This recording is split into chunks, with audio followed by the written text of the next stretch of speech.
pop up.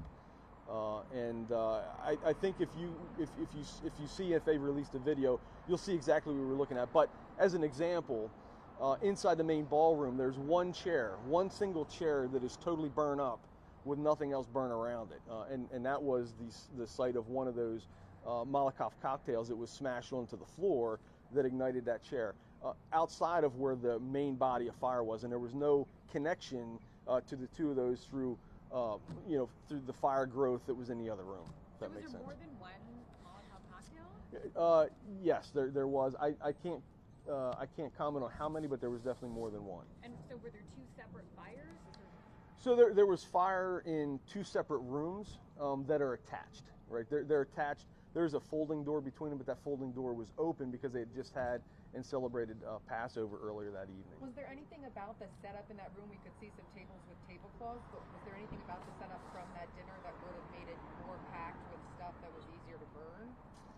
Not really, no. And from a fire growth standpoint, the fuel package, as we call it in the investigation side of things, the fuel package really wasn't that great. There wasn't a lot of, while there was stuff there to burn, it wasn't a great fuel package that would have, really caused us any other concern in any other house, quite honestly. How long did it take to put the fire out? We were about 30 minutes till we had, where we felt confident it wasn't spreading anywhere else. Can you talk about what was in that cocktail that made it just so dangerous?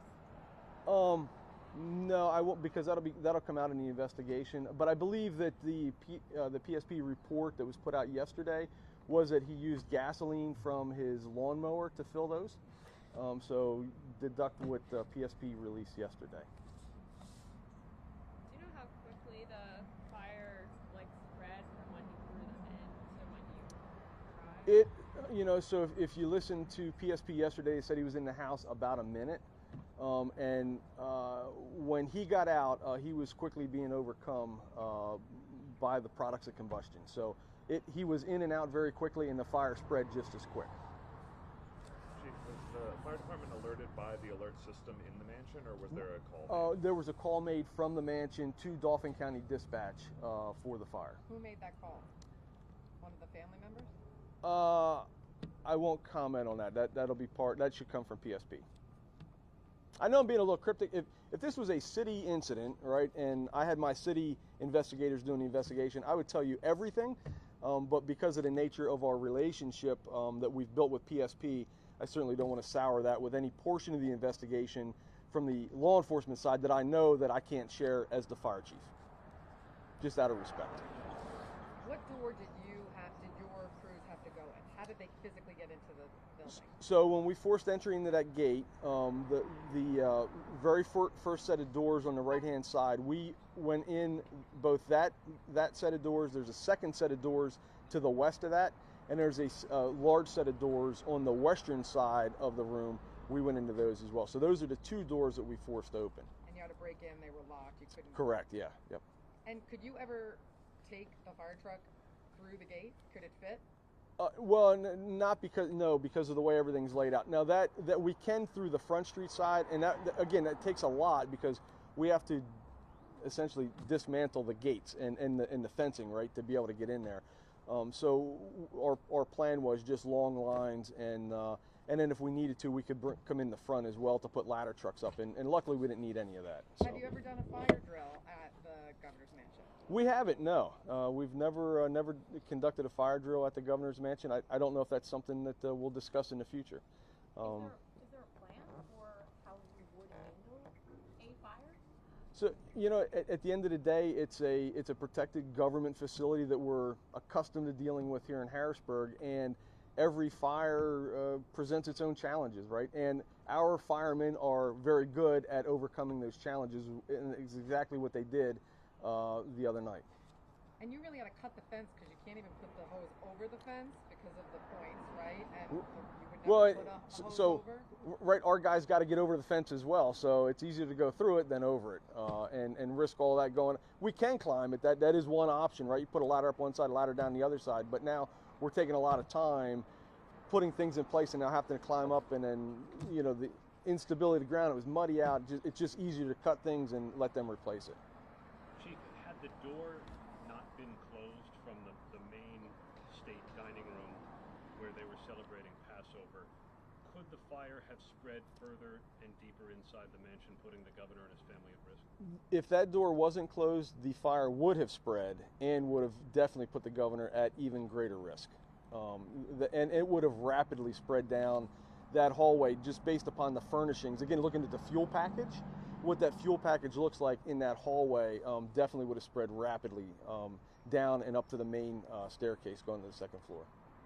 Chief, when you got to the scene, it was mentioned that the person who entered the building made his way into the residence. Without talking about anything with that, were there any Molotov cocktails that you guys found that weren't used on the property that you guys took control of, or PSP did? So we see all the evidence in a fire, and it is our job to preserve it, and that's what we did. You talked about the suppression system or lack thereof. Is there a reason why there wasn't one? Is that not a requirement for the governor's mansion? It was not a requirement. So the mansion was built in 1968. So there's actually very little building code requirements in 1968 when the building was built. And I think the frustrating thing for the fire service in Pennsylvania is the International Fire Code and the International Building Code requires and mandates the fire protection be installed in every new structure that is built. However, Pennsylvania has written that out of our code and only requires multifamily housing units to be sprinkled. And that was due to the lobbying effects of the building industry and quite frankly their tactics to prevent having to put that fire protection systems inside. Chief, as the investigation continues, the Pennsylvania State Police investigation, are Harrisburg firefighters going to be involved in providing expertise on the fire specifically? Not on the fire specifically. We will be, and in fact, just before I came out here, I was on the phone with the one investigator. We're working with video footage that we have from our fire trucks to better and further their investigation. And again, that's that cohesiveness that we have working with PSP, knowing what they need, and then making sure we provide that information. Few questions. You said you were going to release the video footage? We will put that on the city website, Okay. which is harrisburgpa.gov. Exactly, Yes. harrisburgpa.gov. And Yep. what time will that be? We don't know that. We don't know exactly. Y- Probably yeah. later this afternoon. Got it. Yeah. Yep. And I have one more question. So just Sure. to clarify, you came after the state troopers were there, right? The fire department came after? Right. So the state troopers are on scene on the compound all the time. Okay. They're there 24 hours a day. And they called the fire department? Or we Correct. don't know? Yes. They were the ones who They were the called ones that made the 911 call. it? Okay. Alrighty, let's give him a break. All right. He did All well. good? Thank you.